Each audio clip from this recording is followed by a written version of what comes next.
नमस्ते दोस्तों, आप सबका स्वागत है हमारे चैनल साहित्य गैलरी में। आज की कहानी है गृहनीति, जिसके लेखक मुंशी प्रेमचंद जी हैं। तो चलिए सुनते हैं। जब माँ बेटे से बहू की शिकायतों का दफ्तर खोल देती है और यह सिलसिला किसी तरह खत्म होते नजर नहीं आता, तो बेटा परेशान हो जाता है और दिन भर की थकान के कारण कुछ झुंझलाकर माँ से कहता है, तो आखिर तुम मुझसे चाहती क्या हो अम्मा? मेरा काम स्त्री को शिक्षा देना नहीं है, यह तो तुम्हारा काम है। तुम उसे डांटो, मारो, सजा दो, चाहे जो करो। मेरे लिए इससे ज्यादा खुशी की और क्या बात हो सकती है कि तुम्हारे प्रयत्न से वह आदमी बन जाए।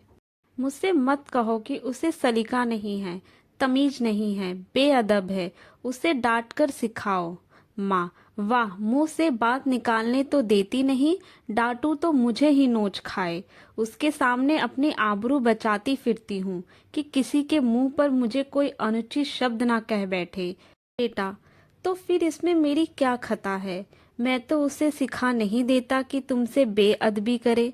माँ: तो और कौन सिखाता है? बेटा: तुम तो अंधेर करती हो अम्मा। माँ: अंधेर नहीं करती, सत्य कहती हूँ। तुम्हारी ही शह पाकर उसका दिमाग चढ़ गया है। जब वह तुम्हारे पास आकर टेसुए बहाती है, तो कभी तुमने उसे डांटा, कभी समझाया कि मुझसे अम्मा का अदब करना चाहिए? तुम तो खुद उसके गुलाम हो गए हो।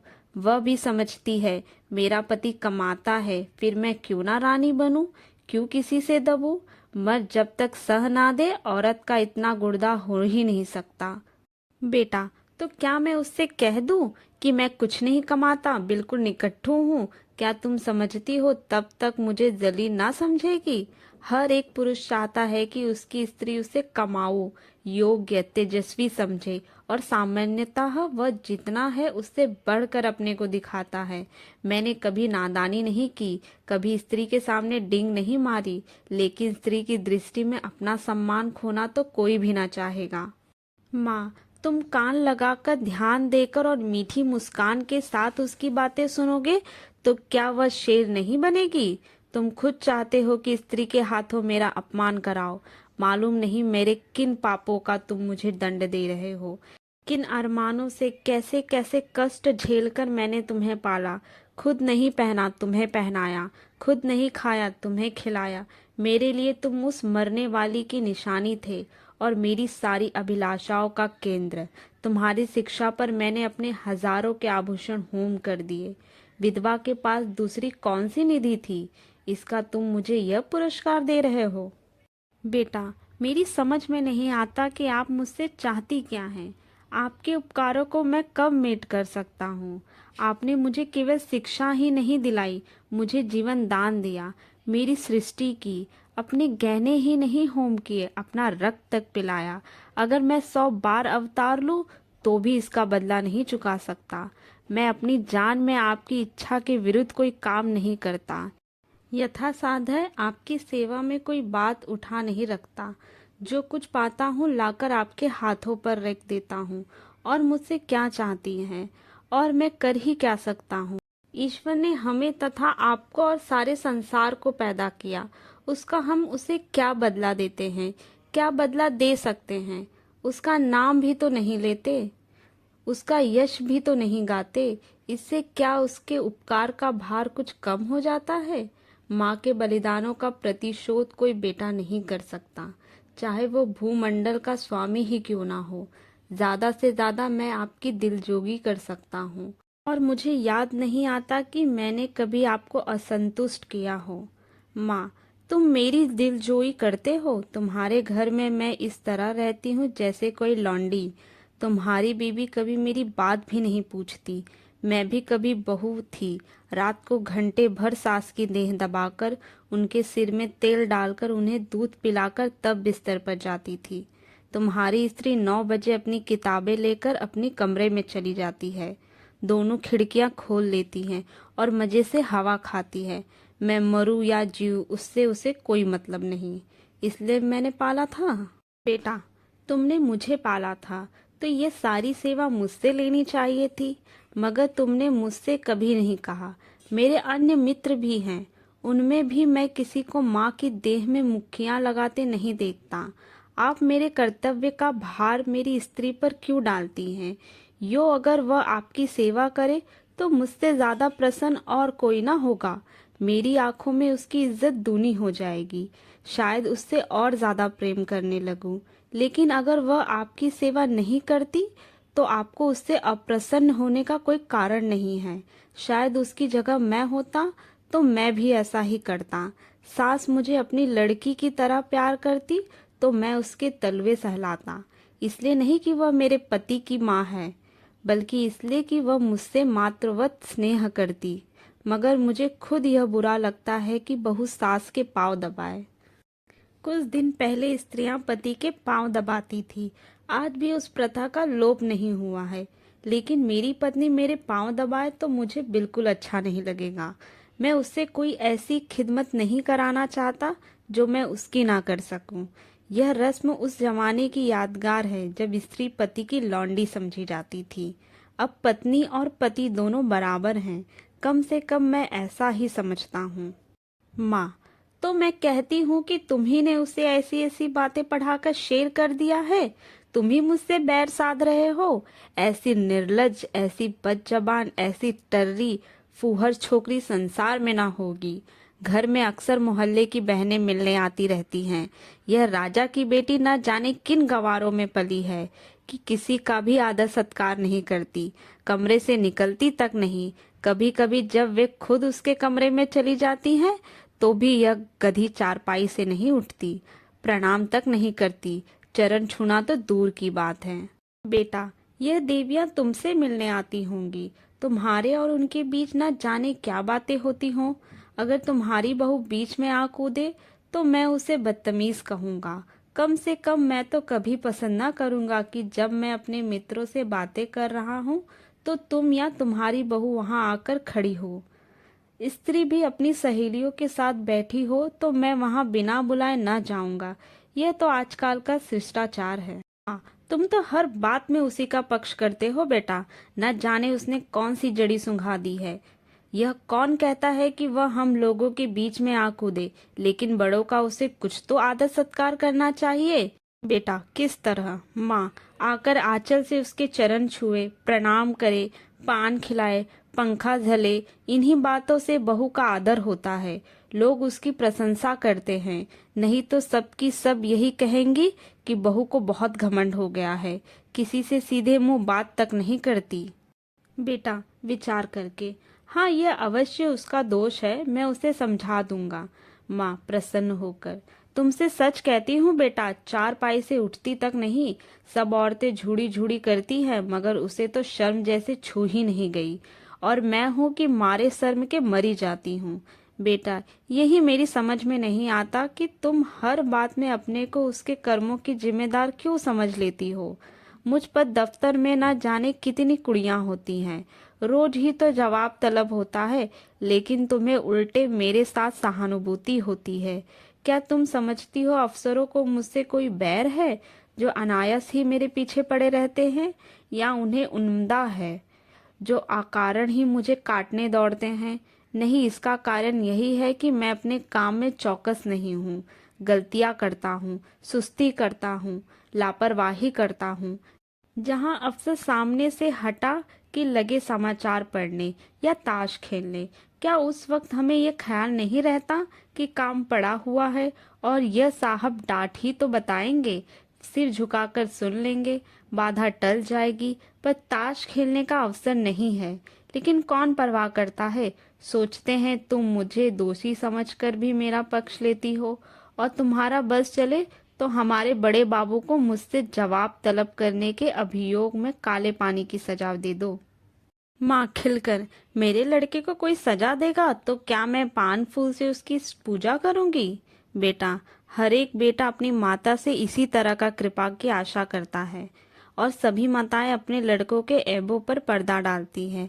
फिर बहुओं की ओर से क्यों उनका हृदय इतना कठोर हो जाता है, यह मेरी समझ में नहीं आता। तुम्हारी बहू पर जब दूसरी स्त्रियां चोट करें तो तुम्हारी मातृ स्नेह का यही धर्म है कि तुम उसकी तरफ से क्षमा मांगो। कोई बहाना कर दो कि उसकी नज़रों में उसे उठाने की चेष्टा करो। इस तरह तिरस्कार में तुम क्यों उसको सहयोग करती हो? तुम्हें क्या उसके अपमान में मजा आता है? मैं भी तो हर एक ब्राह्मण या बड़े बूढ़ों का आदर सत्कार नहीं करता। मैं किसी ऐसे व्यक्ति के सामने सिर झुका ही नहीं सकता जिससे मुझे हार्दिक श्रद्धा ना हो। केवल सफेद बाल, सिकुड़ी हुई खाल, पोपला मुंह और झुकी हुई कमर किसी को आदर का पात्र नहीं बना देती। और न जनेऊ या तिलक या पंडित और शर्मा की उपाधि ही भक्ति की वस्तु है। मैं लकीर प्यूटू सम्मान को नैतिक अपराध समझता हूँ। मैं तो उसी का सम्मान करूंगा जो मनसा वाचा कर्मणा पर पहलू से सम्मान के योग्य है, जिसे मैं जानता हूँ कि मक्कारी, स्वार्थ, साधन और निंदा के सिवा और कुछ नहीं करता, जिसे मैं जानता हूँ कि रिश्वत और सुद और खुशामद की कमाई खाता है। वह अगर ब्रह्मा की आयु लेकर भी मेरे सामने आए तो मैं उसे सलाम ना करूं। इसे तुम मेरा अहंकार कह सकती हो, लेकिन मैं मजबूर हूँ। जब तक मेरा दिल ना झुके मेरा सिर भी ना झुकेगा। मुमकिन है तुम्हारी बहू के मन में भी उन देवियों की ओर से अश्रद्धा के भाव हों। उनमें से दो चार को तो मैं भी जानता हूँ। है बड़े घर की, लेकिन उनके दिल बहुत छोटे हैं, विचार भी छोटे हैं। कोई निंदा की पुतली है तो कोई खुशामद में युक्त, कोई गाली गलौज में अनुपम, सभी रूढ़ियों की गुलाम ईर्ष्या देश से जलने वाली। एक भी ऐसा नहीं जिसने अपने घर को नरक का नमूना ना बना रखा हो। अगर तुम्हारी बहू ऐसी औरतों के आगे सिर नहीं झुकाती तो मैं उसे दोषी नहीं समझता। माँ, अच्छा अब चुप रहो बेटा। देख लेना तुम्हारी यह रानी एक दिन तुमसे चूल्हा न जलवाए और झाड़ू न लगवाए तो सही। औरतों को बहुत सिर चढ़ाना अच्छा नहीं होता। इस कायरता की भी एक हद है कि बूढ़ी सास को खाना पकवाए और जवान बहू बैठी उपन्यास पढ़ती रहे। बेटा, बेशक यह बुरी बात है और मैं हरगिज नहीं चाहता कि तुम खाना पकाओ और वह उपन्यास पढ़े, चाहे वह उपन्यास प्रेमचंद जी की ही क्यों ना हो। लेकिन यह भी तो देखना होगा कि उसने अपने घर कभी खाना नहीं पकाया। वहाँ रसोइया महाराज हैं और जब चूल्हे के सामने जाने से उसके सिर में दर्द होने लगता है तो उसे खाना पकाने के लिए मजबूर करना उस पर अत्याचार करना है। मैं तो समझता हूँ जो जो हमारे घर की दशा का उसे ज्ञान होगा उसके व्यवहार में आप ही आप इंतजार हो जाएगी। यह उसके घर वालों की गलती है कि उन्होंने उसकी शादी किसी धनी घर से नहीं की। हमने भी यह शरारत की कि अपनी असली हालत उससे छिपाई और यह प्रकट किया कि हम पुराने रईस हैं। अब हम किस मुंह से यह कह सकते हैं कि तू खाना पका या बर्तन मांज अथवा झाड़ू लगा? हमने उन लोगों से छल किया है और उसका फल हमें चखना पड़ेगा। अब तो हमारी कुशल इसी में है कि अपनी दुर्दशा को नम्रता, विनय और सहानुभूति से ढके और उसे अपने दिल को यह तसल्ली देने का अवसर दे कि भला धन नहीं मिला, घर के आदमी तो अच्छे मिले, घर के आदमी तो अच्छे मिले। अगर यह तसल्ली भी हमने उससे छीन ली तो तुम ही सोचो उसको कितनी विदारता वेदना होगी। शायद वह हम लोगों की सूरत से भी घृणा करने लगे। माँ, उसके घर वालों को 100 दफे गरज थी तब हमारे यहाँ ब्याह किया। हम कुछ उनसे भीख मांगने गए थे? बेटा, उनको अगर लड़के की गरज थी तो हमें धन और कन्या दोनों की गरज थी। माँ, यहाँ के बड़े बड़े रईस हमसे नाता करने को मुंह फुलाए हुए थे। बेटा, इसलिए कि हमने रईसों का स्वांग बना रखा है। घर की असली हालत खुल जाए तो कोई बात भी ना पूछे। माँ, तो तुम्हारे ससुराल वाले ऐसा कहाँ के रईस हैं? इधर जरा वकालत चल गई तो रईस हो गए। नहीं तो तुम्हारे ससुर के बाप मेरे सामने चपरासीगिरी करते थे और लड़की का यह दिमाग कि खाना पकाने से सिर में दर्द होता है। अच्छे अच्छे घरों की लड़कियां गरीबों के घर आती हैं और घर की हालत देखकर वैसा ही बर्ताव करती हैं। यह नहीं कि बैठी अपने भाग्य को कोसा करें। इस छोकरी ने हमारे घर को अपना समझा ही नहीं। बेटा, जब तुम समझने भी दो, जिस घर में घुड़कियों, गालियों और कटुताओं के सिवा और कुछ न मिले उसे अपना घर कौन समझे? घर तो वह है जहाँ स्नेह और प्यार मिले। कोई लड़की डोली से उतरते ही सास को अपनी माँ नहीं समझ सकती। माँ तभी समझेगी जब सास पहले उसके साथ माँ सा बर्ताव करे, बल्कि अपनी लड़की से ज्यादा प्रिय समझे। माँ, अच्छा अब चुप रहो, जी ना जलाओ। यह जमाना ही ऐसा है कि लड़कों ने स्त्री का मुंह देखा और उसके गुलाम हुए। सब न जाने कौन सा मंत्र सीख कर आती है। ये बहू बेटी के लक्षण हैं कि पहर दिन चढ़े सोकर उठे। ऐसी कुलच्छनी बहू का तो मुंह ना देखे। बेटा, मैं भी तो देर में सोकर उठता हूँ अम्मा, मुझे तो तुमने कभी नहीं कोसा। माँ, तुम हर बात में उससे अपनी बराबरी करते हो। बेटा, यह उसके साथ घोर अन्याय है, क्योंकि जब तक वह इस घर को अपना नहीं समझती तब तक उसकी हैसियत मेहमान की है, और मेहमान की हम खातिर करते हैं, उसके ऐब नहीं देखते। माँ, ईश्वर न करे कि किसी को ऐसी बहू मिले बेटा, तो वह तुम्हारे घर में रह चुकी। माँ, क्या संसार में औरतों की कमी है? बेटा, औरतों की कमी तो नहीं, मगर देवियों की कमी जरूर है। माँ, नौ जैसी औरत सोने लगती है तो बच्चा चाहे रोते रोते बेदम हो जाए, मिनकती तक नहीं।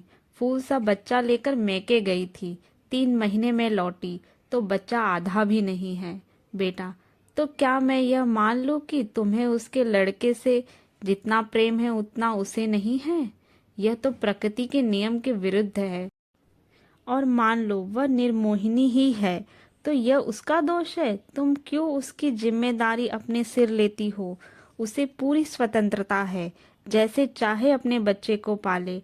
अगर वह तुमसे कोई सलाह पूछे, प्रसन्न मुख से दे दो, न पूछे तो समझ लो उसे तुम्हारी मदद की जरूरत नहीं है। सभी माताएं अपने बच्चे को प्यार करती हैं, और वह अपवाद नहीं हो सकती। माँ, तो मैं सब कुछ देखूं, मुंह ना खोलूं, घर में आग लगते देखूं और चुपचाप मुंह में कालिक लगाए खड़ी रहूं? बेटा, तुम इस घर को जल्द छोड़ने वाली हो, उसे बहुत दिन रहना है। घर की हानि लाभ की जितनी चिंता उसे हो सकती है, तुम्हें नहीं हो सकती। फिर भी मैं कह ही क्या सकता हूँ? ज्यादा से ज्यादा उसे डांट बता सकता हूँ, लेकिन वह डांट की परवाह ना करे और तुर्की बदतुर्की जवाब दे, तो मेरे पास ऐसा कौन सा साधन है जिससे मैं उसे ताड़ना दे सकूं? माँ, तुम 2 दिन ना बोलो तो देवता सीधे हो जाएं, सामने नाक रगड़े। बेटा, मुझे इसका विश्वास नहीं है। मैं उससे ना बोलूंगा, वह भी मुझसे ना बोलेगी। ज्यादा पीछे पड़ूंगा तो अपने घर चली जाएगी। माँ, ईश्वर यह दिन लाए मैं तुम्हारे लिए नई बहू लाऊं। बेटा, संभव है इसकी भी चची हो। सहसा बहू आकर खड़ी हो जाती है। माँ और बेटे दोनों स्तंभित हो जाते हैं, मानो कोई बम गोला आ गिरा हो। रूपवती, नाजुक मिजाज, गर्मीली रमणी, जो मानो शासन करने के लिए ही बनी है। कपोल तमतमाए हुए हैं, पर अंधोरों पर विष भरी मुस्कान और आंखों में व्यंग मिला परिहास। माँ, अपनी झेप छिपाकर, तुम्हें कौन बुलाया यहाँ? बहू, क्यों? यहाँ तो तमाशा हो रहा है, उसका आनंद मैं ना उठाऊं? बेटा, माँ बेटे के बीच में तुम्हें दखल देने का कोई हक नहीं। बहू की मुद्रा सहसा कठोर हो जाती है। बहू, अच्छा आप जबान बंद रखिए। जो पति अपनी स्त्री की निंदा सुनता रहे वह पति बनने के योग्य नहीं, वह पति धर्म का कख गघ भी नहीं जानता। मुझसे अगर कोई तुम्हारी बुराई करता, चाहे वह मेरी प्यारी माँ ही क्यों ना होती, तो मैं उसकी जबान पकड़ लेती। तुम मेरे घर जाते हो तो वहां तो जिसे देखती हूँ तुम्हारी प्रशंसा ही करता है। छोटे से बड़े तक गुलामों की तरह दौड़ते फिरते हैं। अगर उनके बस में हो तो तुम्हारे लिए स्वर्ग के तारे तोड़ लाएं, और उसका जवाब मुझे यहाँ यह मिलता है कि बात बात पर ताने, महने, तिरस्कार, बहिष्कार। मेरे घर तो तुमसे कोई नहीं कहता कि तुम देर में क्यों उठे, तुमने अमुक महोदय को सलाम नहीं किया, अमुक के चरणों पर सिर क्यों नहीं पटका। मेरे बाबूजी कभी गवारा ना करेंगे कि तुम उनकी देह पर मुक्कियां लगाओ, या उनकी धोती धो, या उन्हें खाना पकाकर खिलाओ। मेरे साथ यहाँ यह बर्ताव क्यों? मैं यहाँ लौंडी बनकर आई हूँ, तुम्हारी जीवन संगनी बनकर आई हूँ।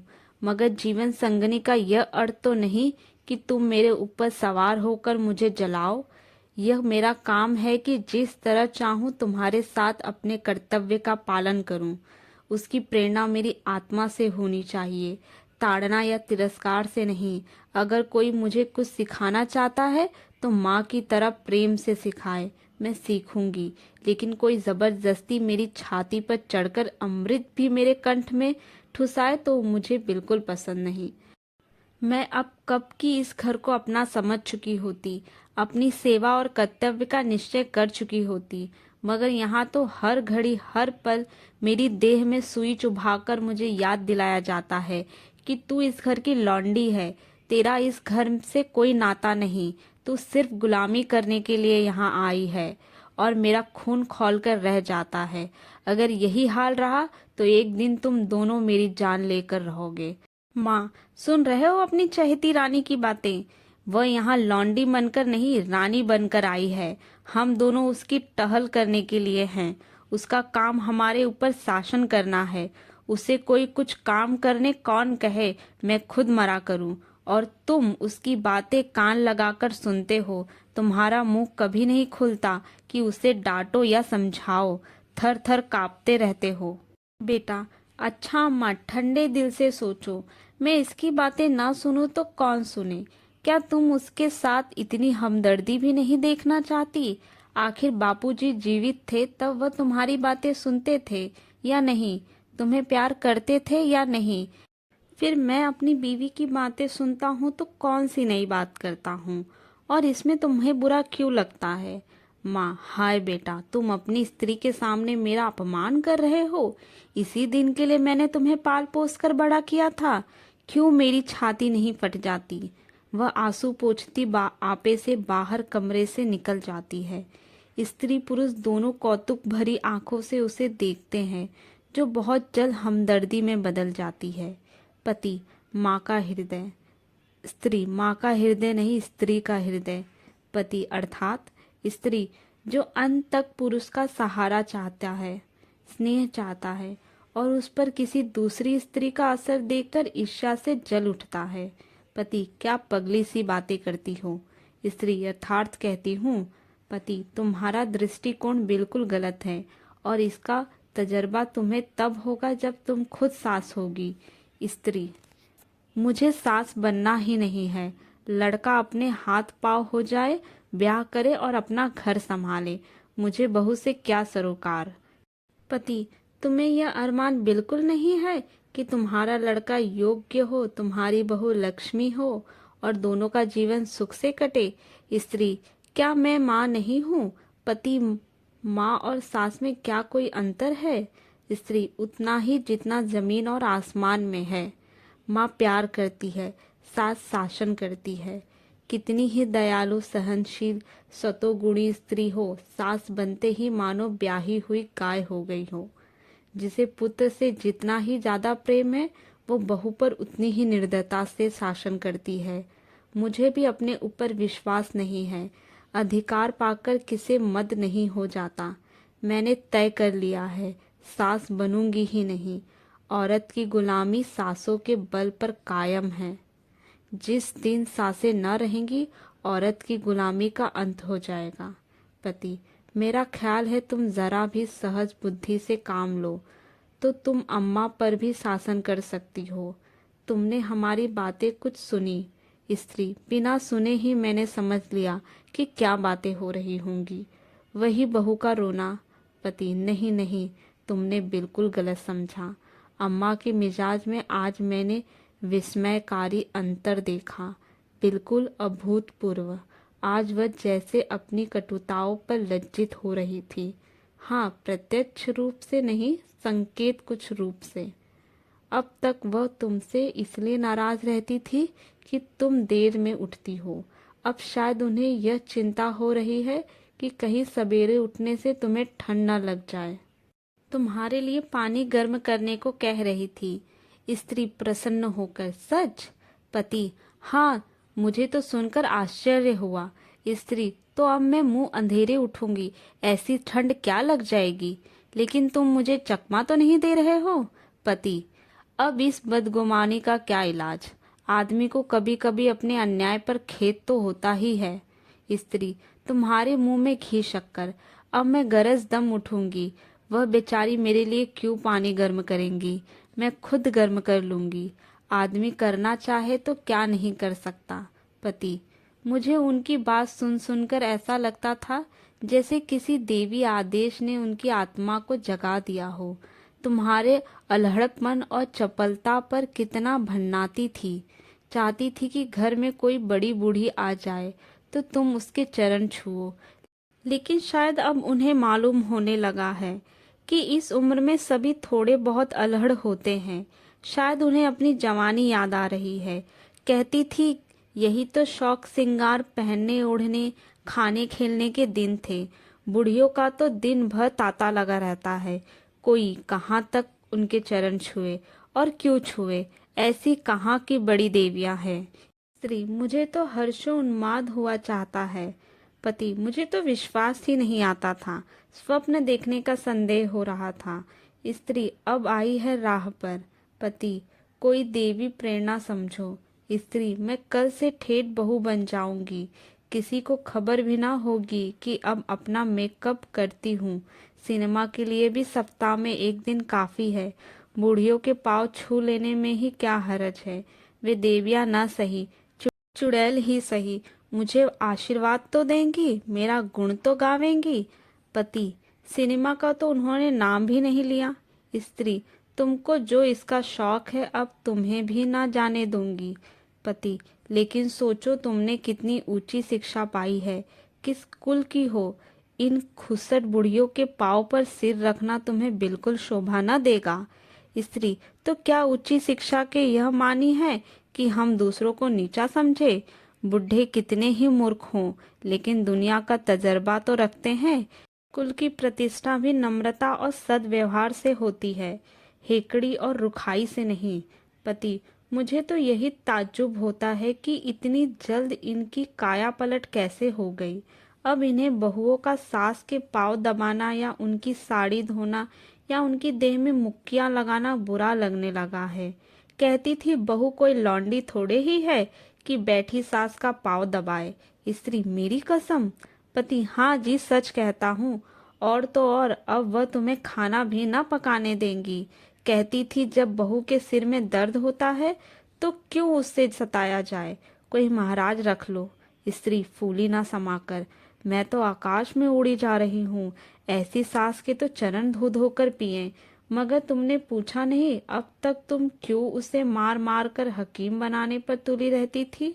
पति, पूछा क्यों नहीं, भला मैं छोड़ने वाला था।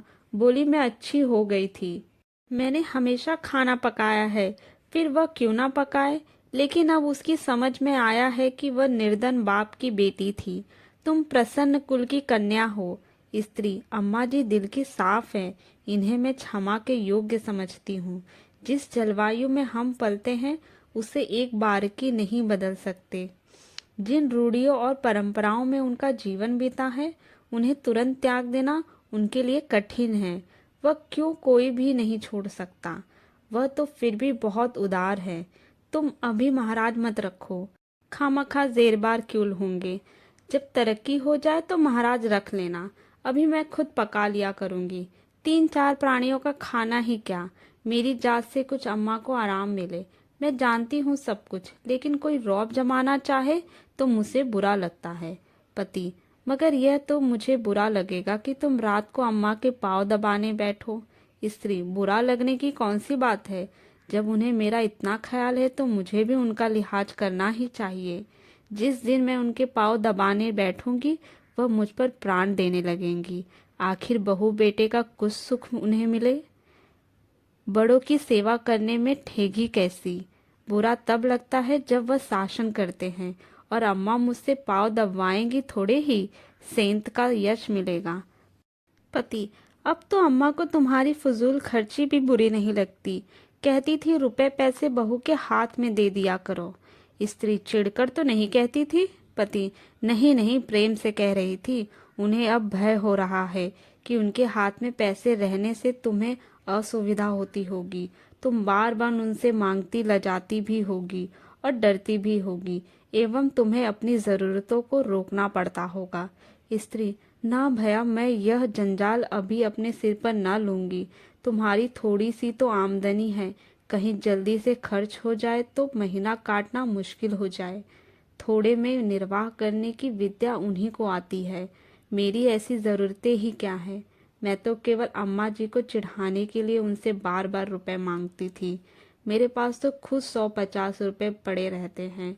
बापूजी का पत्र आता है तो उसमें 10-20 के नोट तो जरूर होते हैं, लेकिन अब मुझे हाथ रोकना पड़ेगा। आखिर बापूजी कब तक देते चलेंगे। यह कौन सी अच्छी बात है कि मैं हमेशा उन पर टैक्स लगाती रहूं।